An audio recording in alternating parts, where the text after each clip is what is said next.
be careful about not excluding, but always including. Even with your pictures, you want to have everybody on your pictures to make sure that they see a full view of the church in that sense. Yeah.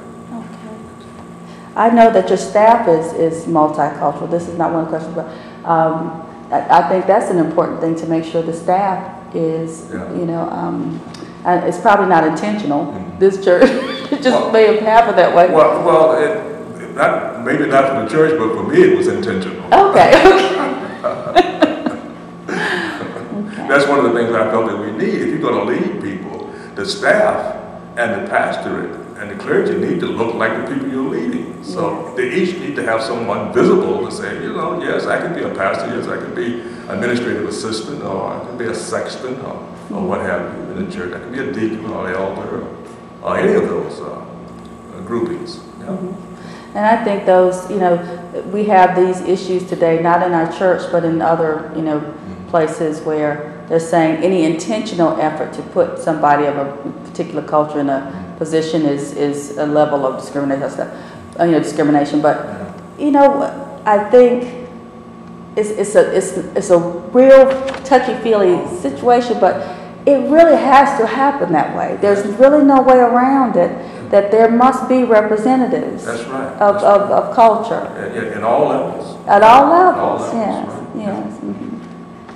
And not always the same in a particular level. That's right. Yeah. That's right. That's right. And as a matter of fact, of course, you talk about gender. If you want to talk about gender, the clergy, women among the clergy is very important because we need to see that identity. Yes. Yeah. Yes. Yeah. And to see them in pastoral positions, not just in administrative kinds of positions in the church. That's beginning to open up as well.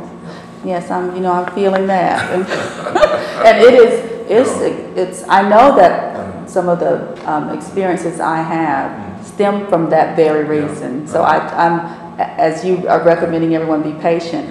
I know that I am one of the pioneering folk, and I need to it's a process, and I need to be patient. I know for you that it's. You have to be very patient knowing that there are women who are not receptive of women clergy. So that's got to be painful as well.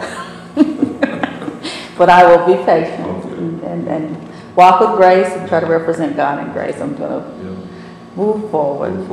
Yes. Tell us about the history of this beautiful church. I know that, and what brought you here to Second Presbyterian. I know that everyone is excited about all that you're doing, and I know you've been here now for 8 years. Correct. And so, what brought you to Second Presbyterian? And give us a little bit of history on you and the church. Okay, I'll start off by saying God brought me here. When I was in Detroit, my last pastorate there, a colleague asked me, he went to Coleman, and he knew about this church. And he asked me then, do you know where you're going? I said, well, I'm going to a Presbyterian church in Chicago. He said, well, no, it's the Presbyterian church, known as the Church of the Tiffany Windows. I said, oh, is that right? Not knowing exactly how excited I should get about that. But when I arrived here, I could see this magnificent structure with beautiful windows. And so, yes, I'm excited about being here. Yes, well, you two fit together like a glove. That's well, what Now, is there anything else, my final question, is there anything else that you would like to add or to say regarding the multicultural church or about Second Presbyterian Church or yourself?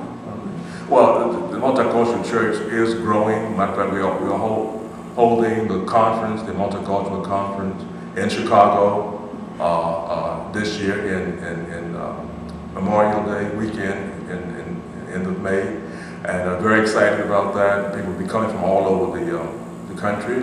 Some countries in the world will be coming here as well. African countries and South American countries. People from those locations will be visiting as a part of that. So we're excited about that. And we invite all to come. But we'll have information about the conference in the newspaper and on the website. So they can, whoever's watching the film, you can always refer to the website, DivinityNewspaper.com, to get more information about how to contact the conference and get information about it. But I thank you so much. It's been such a blessing, this interview.